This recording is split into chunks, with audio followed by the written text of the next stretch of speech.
Salut à toi, merci d'avoir cliqué sur ma vidéo. Je suis Nadia du blog rangerchanger.fr. Je suis coach en rangement, home organizer et j'ai deux passions dans la vie, l'organisation et le bordel, mais quand il est chez les autres. Dans cette nouvelle vidéo, on va parler finances. Organisation des finances, c'est l'un des sujets que je traite sur ma chaîne. Si ça t'intéresse, abonne-toi surtout à ma chaîne en cliquant juste en dessous. Aujourd'hui, nous allons parler de ce qu'est un bilan de patrimoine. Qu'est-ce que c'est? Qu'est-ce que ça veut dire? Qu'est-ce que ça représente? Alors, tout simplement, j'ai fait une vidéo précédente qui marche très bien, qui était comment épargner un max de sous chaque mois. Et donc, je me suis dit qu'il était temps, c'était très bien de donner les tips, les astuces pour épargner beaucoup de sous chaque mois. Mais ce qui est bien surtout, c'est de suivre l'évolution de ses efforts et l'évolution de son patrimoine. Donc, pour ça, il y a des outils, donc des tableaux Excel. Il ne faut pas être allergique à Excel.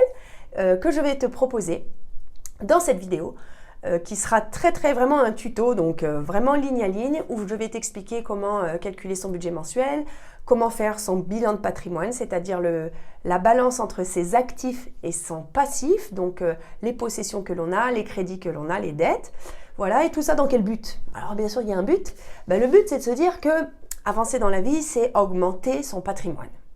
Augmenter son patrimoine pour pouvoir un jour se dire quand je serai à la retraite, je serai tranquille, ou quand mes enfants seront étudiants, je pourrai subvenir à leurs besoins, ou alors de se dire j'ai un beau projet de faire un tour du monde, ou je dois acheter une voiture. Donc tout ça, ce sont des projets qui demandent des sous, des finances, et donc il faut s'assurer que la démarche que l'on fait aujourd'hui est la bonne, que l'on va dans le bon sens de la vie que l'on souhaite mener. Et donc, grâce à ce bilan de patrimoine, j'espère que tu pourras avoir une vision très claire de tout ça. Donc, on va passer juste après dans mon ordinateur pour faire tout ce bilan de patrimoine. Et puis, je te dis à bientôt. Allez, on y va. Hop! Alors, nous voici en direct sur mon ordinateur pour donc le tuto sur le bilan de patrimoine, qui est un sujet qui me plaît beaucoup et qui est quelque chose que je maîtrise assez, donc je voulais partager ça avec toi. Donc je te rappelle le but de cette vidéo, le bilan de patrimoine, qu'est-ce que c'est? C'est de faire un état, une photo à l'instant T de tes revenus, de tes dépenses, et surtout, 3 points importants. 1, de faire l'inventaire de ce que tu possèdes, tout ce que tu possèdes. 2, de faire l'analyse de tes possessions.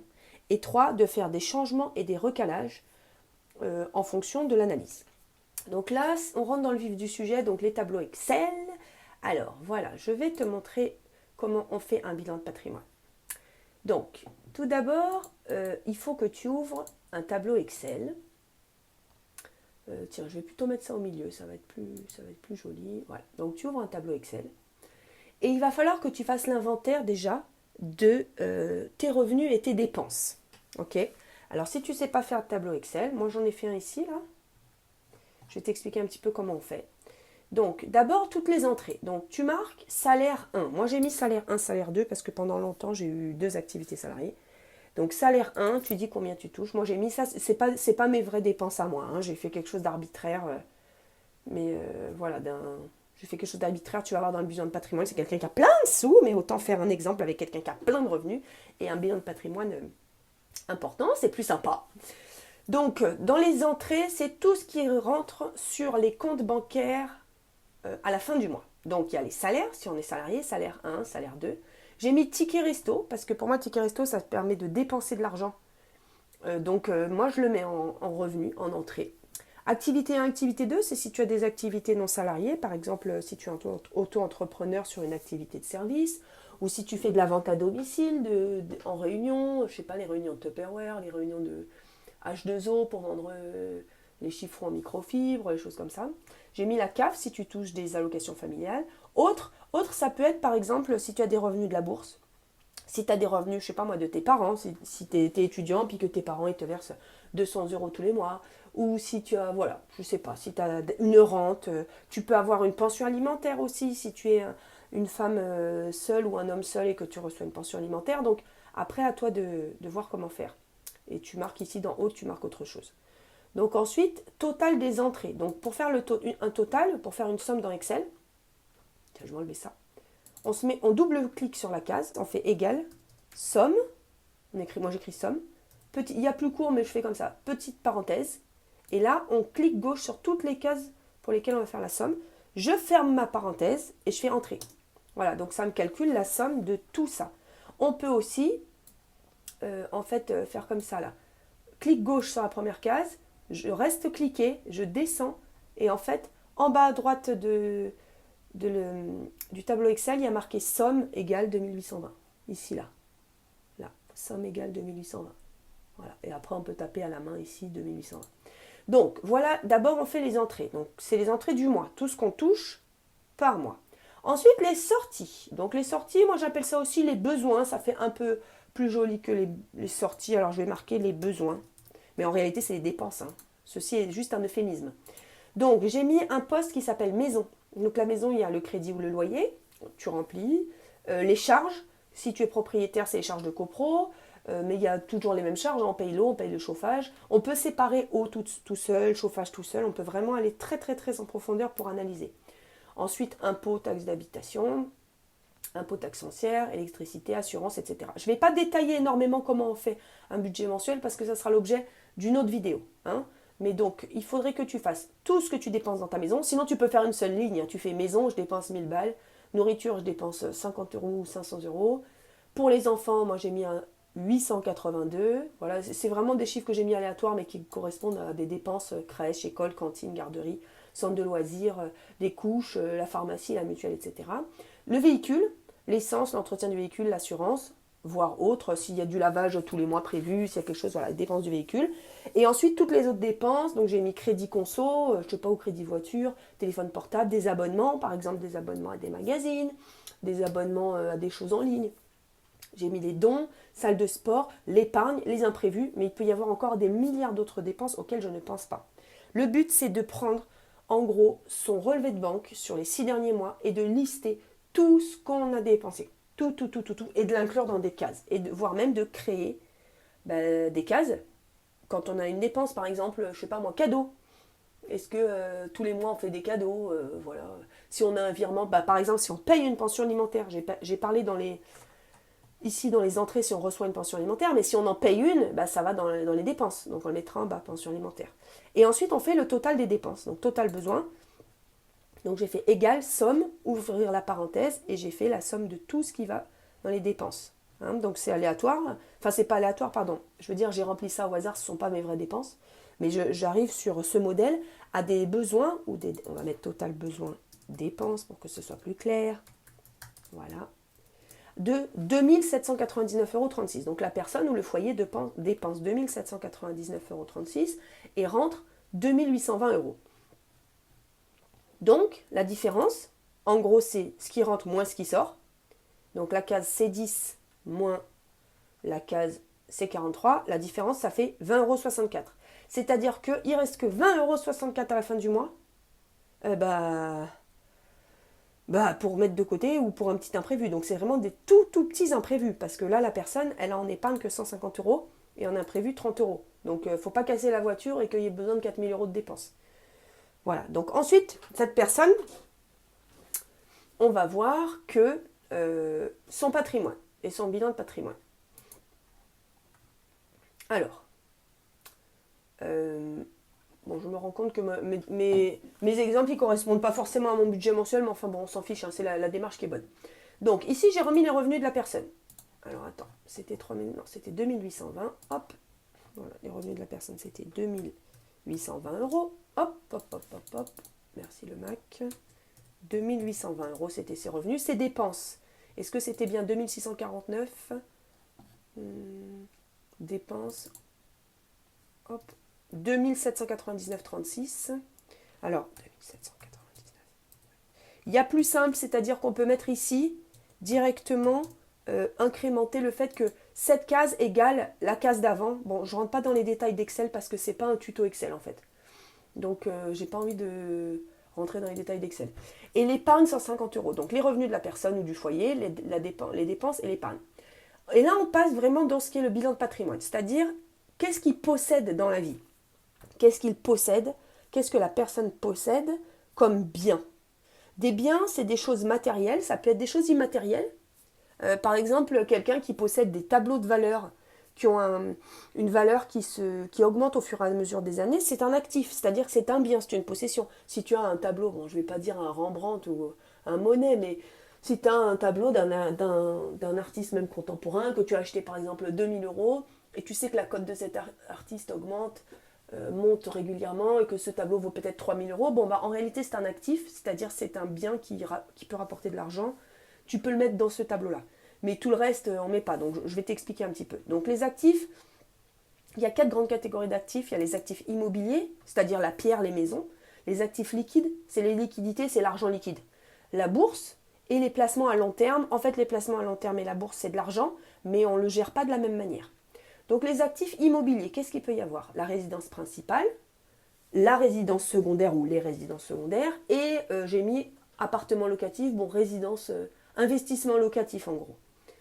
Donc là, il faut mettre la valeur de ces biens à l'instant T. Il faut faire une petite estimation du marché. Il faut aller sur Internet, sur des sites qui estiment, par exemple la FNAIM, F-N-A-I-M. La FNAIM, il te dit l'évolution du marché sur ton bien en fonction des ventes qui a eu lieu dans ton secteur. Donc si tu as une maison que tu as achetée il y a 20 ans, que tu n'as aucune idée, tu peux faire ça. Sinon, tu peux faire venir un agent immobilier, mais bon, c'est un peu le faire travailler pour rien. Moi, je ne suis pas trop pour faire travailler les gens pour rien. Donc, tu fais sur la FNAIM, il te dit, tiens, ta résidence principale, ton appart, ta maison, elle coûte 200 000 euros. Voilà, c'est super, on est content. La résidence secondaire, elle coûte 100 000 euros. Tu as fait la même démarche. Et tu as acheté un appartement que tu as mis en location et qui t'a coûté 120 000 euros. Donc là, on ne parle pas pour le moment de crédit de rien. C'est pas qui t'a coûté 120 000 euros, pardon. C'est que l'appartement, aujourd'hui, si tu le vendais sur le marché, ce serait 120 000 euros net vendeur. La valeur du marché, c'est 120 000 euros. Hein, c'est pas combien tu l'as payé. Ton appart, ça se trouve, tu l'as payé 80 000 ou ça se trouve, tu l'as payé 150 000. Le marché, il est fluctuant de l'immobilier. D'accord? Bon, en général, il est très, très, très largement à la hausse. Mais ne sait-on jamais. Donc, la résidence principale, si tu l'as acheté il y a 10 ans, où l'immobilier était très haut et il y a eu quand même une baisse, tu as pu la payer 240 000 et qu'aujourd'hui, elle ne vale que 200 000. Moi, c'est ce qui se passe, l'appartement dans lequel je vis. Je l'ai acheté 200 000 et les gens l'ont acheté 10 ans avant 240 000 euros. Je te passe les détails qu'ils ont fait 25 ou 30 000 euros de frais de copro en travaux. Bon, les gens, ils ont perdu du fric. Mais, vu qu'ils l'ont remboursé par crédit, et que ils ont remboursé du patrimoine, enfin, ça leur a créé du patrimoine. Ceci est un autre sujet, mais voilà, c'est pour dire, les actifs immobiliers, tu mets la valeur du bien à l'instant T, ok? Pas la valeur à laquelle tu l'as acheté, on est d'accord. Ensuite, les liquidités, c'est pas compliqué. Tu vas sur ton site bancaire, et puis tu regardes combien tu as sur chacun de tes comptes. Le livret A, j'ai mis quelqu'un qui avait 15 000. Livret d'épargne populaire, le compte courant, j'ai mis etc. Il y a les livrets B, les livrets machin. Bon, tu mets tout ce que tu as comme compte. D'accord? Si tu as 2 comptes courants, tu mets tout l'argent que tu as en liquidité. Ok? Ensuite, j'ai mis bourse. Si tu as de l'argent en bourse, il y a plein de types d'investissements en bourse. J'ai fait le plus courant, mais tu peux avoir plein de trucs. Tu peux avoir un PEA, un plan épargne-action sur lequel tu achètes des actions, des ETF, des trackers, plein de choses différentes. Tu mets combien tu as sur ton PEA, combien tu as sur ton compte titre. Il y a aussi plan d'épargne, j'ai oublié le plan d'épargne entreprise dans les liquidités. Si tu as un plan d'épargne entreprise, tu peux avoir des actions aussi ou des stocks options de ton entreprise. Tu peux mettre ici dans la bourse. Voilà, tu mets tout ce que tu as. Tu vas vraiment chercher tous tes papiers. Tu cherches à l'instant T. Aujourd'hui, le bilan de patrimoine, j'enregistre ça, on est le 10 mars. Voilà, combien tu as. Ensuite, il y a ce que j'appelle les placements à long terme. Enfin, c'est pas moi qui les appelle comme ça. C'est ce qui est vraiment l'argent immobilisé complètement, auquel on ne pense pas. Pour moi, la bourse aussi, je prends la bourse. Moi, j'ai des actions en bourse, enfin des actions ou des ETF. Pour moi, la bourse aussi, c'est du placement à long terme, c'est-à-dire de l'argent dont je n'ai pas besoin, qui ne me sert pas, dont je ne me servirai pas avant 20 ou 30 ans, et surtout que j'oublie. C'est-à-dire de l'argent dont je n'ai pas besoin. On place en placement à long terme ou en bourse de l'argent dont on n'a pas besoin. C'est-à-dire, si on se dit, demain je perds tout, ça ne nous enlève pas le pain de la bouche, ça nous permet quand même de vivre, ça n'empêche pas qu'on puisse faire vivre nos enfants, etc. Il ne faut pas placer de l'argent dont on a besoin à court terme. L'argent à court terme, c'est dans les liquidités, actifs liquides, donc il faut toujours avoir des liquidités. Bon, j'en parlerai un peu après dans le récap. Donc ça, ce sont les actifs, c'est ce que l'on possède. On le met ici on fait total des actifs, c'est la somme. Alors, je voudrais faire une petite parenthèse sur les voitures. Si tu as une voiture, tu as une seule voiture, par exemple, je sais pas moi, tu as une Renault Clio. Tu l'as payée 15 000 euros, elle est toute neuve. Tu vas te dire, ouais, mais c'est un actif, je la mets dans 15 000 euros. Pour moi, les voitures, c'est un passif. Alors, pas toutes les voitures, je vais t'expliquer un petit peu. C'est-à-dire qu'une voiture, de toute façon, tu t'en sers, elle se dégrade et tu vas pas gagner de l'argent dessus. En tout cas, pas sur ta Clio. Donc, c'est pas quelque chose, c'est pas un investissement à long terme où tu l'achètes, tu vas gagner de l'argent, tu vas la revendre en disant non, c'est de l'argent jeté par les fenêtres. Donc, je le mets pas dans l'actif. Par contre, petit bémol, si tu as des voitures de collection, des avions, des véhicules qui prennent de la valeur, par exemple, tu as une Porsche, une ancienne Porsche, mais qui prend de la valeur. Toutes les Porsche ne prennent pas de la valeur. Si elle est cassée en 1000 morceaux qui coûte 2000 euros, tu la mets pas. Mais si tu as, je sais pas moi, une Morgane, une Lamborghini, j'espère que les personnes qui regarderont ma vidéo auront ce genre de bien, je te le souhaite de tout cœur. Ou si tu as des avions, un avion, moi je travaille par exemple dans l'aéronautique également, je suis en double activité moi aujourd'hui, parce que j'ai un travail salarié plus j'ai un travail à mon compte de coach en rangement et coach en organisation, notamment là je fais de l'organisation des finances. Et donc je connais des gens qui ont des avions, en fait les avions de collection c'est des placements. Parce que tu achètes un truc 10 000 euros, tu le retapes 20, 30, 40 000 et tu le revends 100 000. Donc ça pour moi c'est un actif, donc tu le mets dedans. D'accord? Donc l'actif, c'est quelque chose qui va valoriser ton patrimoine, c'est quelque chose qui va se valoriser avec le temps, qui ne va pas te faire perdre d'argent, normalement, hein, sauf mauvais placement. Voilà, c'est ça, ok? Donc, tous tes actifs. Donc, cette personne-là, que j'ai pris en exemple, elle a 448 000 euros d'actifs, ce qui est beaucoup, ce qui est vraiment très bien. Hein, elle a 2 résidences, un appartement locatif, donc génial, je suis contente pour elle. Maintenant, par contre, ça ne veut rien dire l'actif. L'actif, ça ne veut rien dire. Parce que si tu achètes toi à crédit, que tu as 400 000 euros d'actifs, ouais, mais que tu as 400 000 euros de crédit, en fait, en patrimoine, tu as 0, puisque rien ne t'appartient. D'accord? Donc, il faut voir le passif. Combien j'ai en crédit, en dette. Le passif, c'est le négatif. Pas le négatif qui est pas bien, mais le moins de l'opération. Le passif, l'actif, c'est du plus. Le passif, c'est du moins. Donc, le passif, on va mettre les crédits qu'on a pour rembourser les choses qui sont à côté. Donc, le passif, c'est crédit de la résidence principale. Il me reste 150 000 euros de crédit à payer. Voilà. Donc, il me reste 150 000 euros. J'ai une résidence principale qui coûte 200 000, mais j'ai encore 150 000 euros de crédit à rembourser. Donc, en gros, je n'ai que 50 000 euros de patrimoine qui m'appartient sur cette résidence principale. Donc, je me rends compte là que, voilà, crédit résidence secondaire, 0. C'est-à-dire que la résidence secondaire, je l'ai payée entièrement, alors ou par crédit ou avec, on va dire, un héritage. Voilà, si j'étais la personne là, j'ai eu un héritage, j'ai payé 100 000 euros ma résidence secondaire, donc j'ai pas de crédit. Appartement locatif, j'ai mis 110 000, mais je vais mettre 0. Pourquoi je vais mettre 0? Parce qu'en fait, ici, dans le budget mensuel, j'ai pas marqué que je remboursais un crédit d'appartement locatif. Donc, c'est pas cohérent mon truc. Donc, crédit d'appartement locatif, on va dire 0. Pareil, j'ai eu un gros héritage où j'ai gagné au loto et j'ai payé 120 000 euros cash mon appartement locatif. Ce qui, soit dit en passant, n'est pas une chose à faire puisqu'il faut s'endetter pour l'immobilier locatif. Encore une fois, ceci est un autre sujet. Et ce n'est pas mon cœur de métier. Donc après, j'ai mis ici crédit conso. Alors ça pourrait être par exemple crédit voiture ici, 80 euros on va dire. Tu vois, ça pourrait être ça. Mais j'ai déjà mis ici crédit immobilier, donc je vais supprimer cette ligne-là. Donc crédit immobilier, la personne elle a encore 4 000 euros.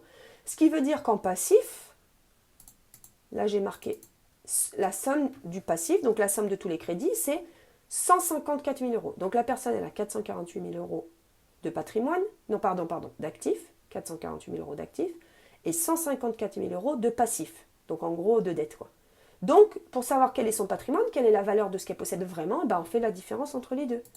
C'est-à-dire, on fait les actifs, l'actif, moins le passif. Et là, donc, cette personne, elle a un patrimoine de 294 000 euros. D'accord? Donc, en vrai, si elle vendait tout aujourd'hui, et qu'elle remboursait ses crédits, elle aurait 294 000 euros dans sa poche. Bon, j'ai pas parlé qu'il faudrait qu'elle paye des impôts, etc. Mais en gros, c'est une grosse simplification. 294 000 euros. Alors maintenant, ce qui est bien, c'est de faire un récap. D'accord? C'est-à-dire, déjà, de faire une petite analyse. Donc, la personne, elle a beaucoup d'immobilier. D'accord? Elle a, voilà, je fais une petite somme qui s'affiche en bas, 420 000 euros d'immobilier. Et elle a que, en bourse, combien? 2 000 euros, par exemple. Bon, on peut se dire, est-ce que c'est cohérent? C'est-à-dire que normalement, il ne faut pas mettre tous ses œufs dans le même panier. Donc, si jamais l'immobilier s'écroule pendant 30 ans, que l'immobilier, bon, ça c'est jamais arrivé que l'immobilier s'écroule de 50%, hein. Mais imaginons que l'immobilier s'écroule de 50%, elle va perdre une grosse somme.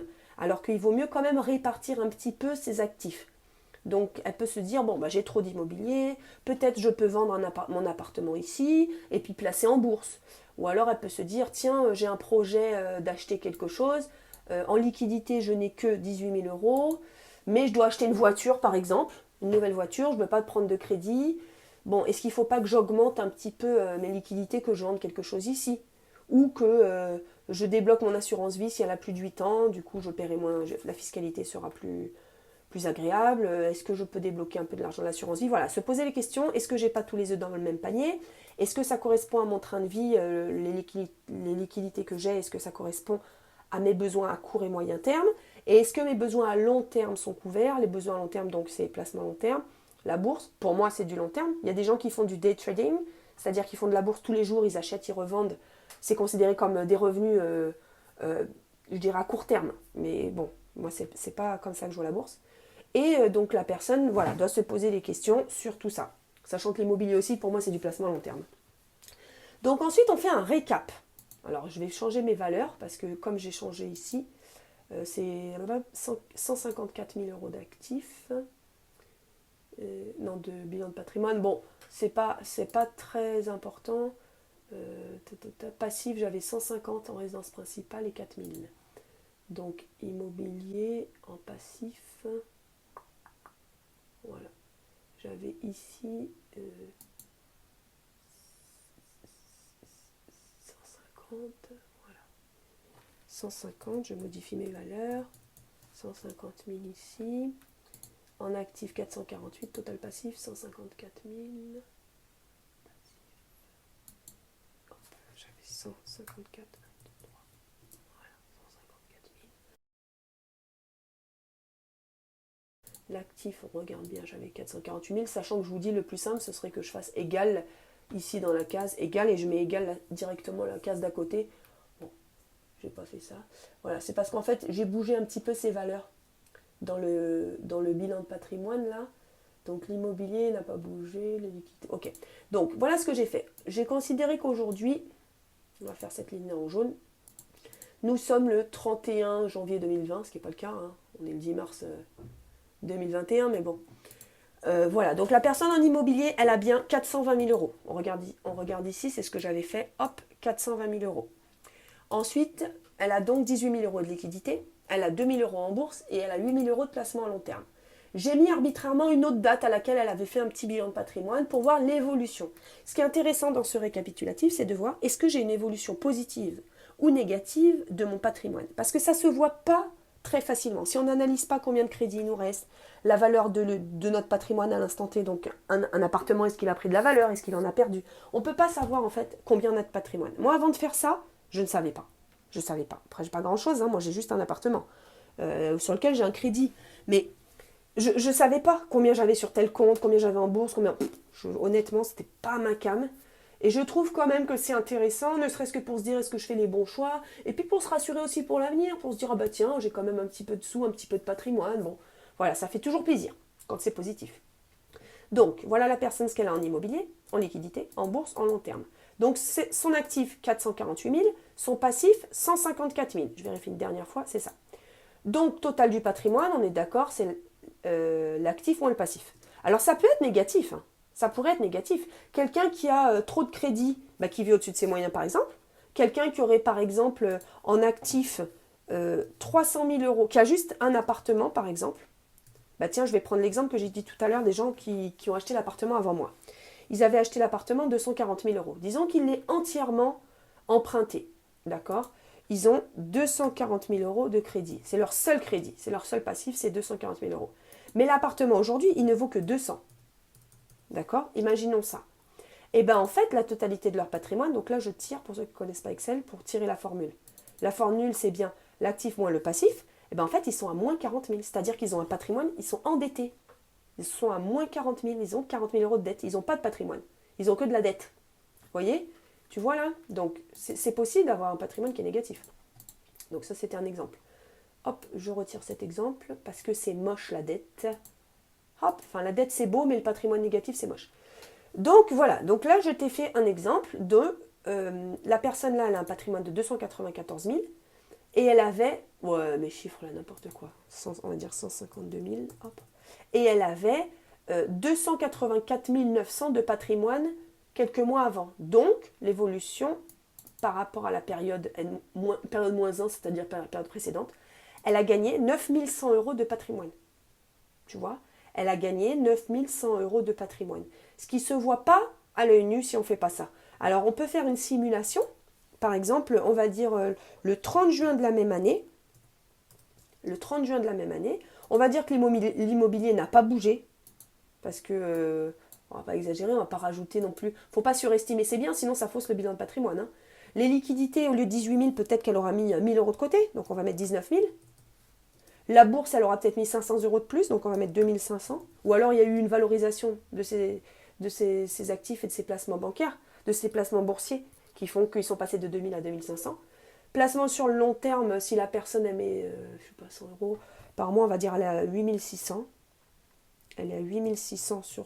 Ah ben non, il n'y a pas eu de placement. Non, on va laisser 8000, parce qu'on ne voyait pas qu'elle mettait sur son assurance vie tous les mois dans son budget mensuel. Donc du coup, l'actif égale, regarde, je vous remontre, la somme de tout ça, on ferme la parenthèse, voilà, donc son actif 449 500, son passif, on va dire que ça a diminué un petit peu parce qu'en fait, tu rembourses les crédits tous les mois. Donc pendant 6 mois, si on était réel, il rembourse 500 euros, on va dire que dans ce qu'on rembourse dans une mensualité, il y a des intérêts qui sont comptabilisés, donc on ne rembourse pas que du patrimoine, on va dire qu'il y a 300... On va dire qu'il a remboursé 1800 euros.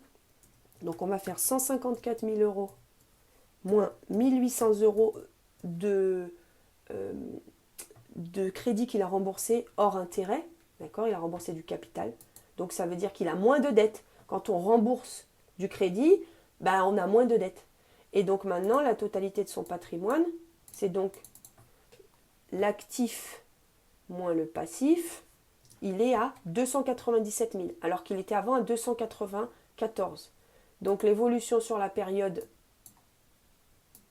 hop, donc c'est-à-dire le patrimoine qu'il a aujourd'hui, moins le patrimoine qu'il avait avant, bah, c'est positif, c'est plus 3300, d'accord. Et le cumul, je ne sais pas si elle va être bonne ma formule, bah non, il n'y a pas de formule. Le cumul, en fait, ça va être ça plus celui d'avant. Donc on va faire ça plus... On va plutôt faire ça plus le cumul d'avant. Voilà. C'est 12 400. Donc en fait, depuis qu'il fait son bilan de patrimoine, donc il a commencé le 31-10-2019, et après le 30 juin, on va dire 2020, et ben du début jusque-là, il a gagné 12 400 euros de patrimoine, cette personne-là. Voilà comment ça fonctionne. Alors j'espère que je ne t'ai pas perdu dans mes explications. Pour moi, c'était très clair, mais j'espère que ça l'est pour toi. Et j'espère que tu vas pouvoir mettre en place ces tableaux de suivi. J'espère que ça t'a servi. N'hésite pas à me le dire en commentaire. Je suis preneuse de toute information. Alors bien sûr, c'était pas parfait. Hein. Ça rien que tu me dises, ah bah oui, mais ça, c'était pas exactement ça. Oui, je sais, j'ai fait quelque chose quand même de sommaire, mais ça a pris le temps qu'il faut. Donc je pourrais aller plus en détail dans un programme que je proposerai très bientôt. Un programme financier pour... faire justement les épargnes maximales à la fin du mois pour bien gérer son argent, bien gérer son budget mensuel, bien gérer ses dépenses et puis essayer d'avoir le plus de sous à la fin du mois pour des projets passionnants ou inavouables, pour des voyages, pour se faire une vie à la mesure de ce que l'on souhaite. Donc j'espère vraiment que ça t'a plu. Bien sûr, tu me mets un pouce j'aime. N'hésite pas à t'abonner à ma chaine. Et puis je te dis à très bientôt. Ciao, ciao.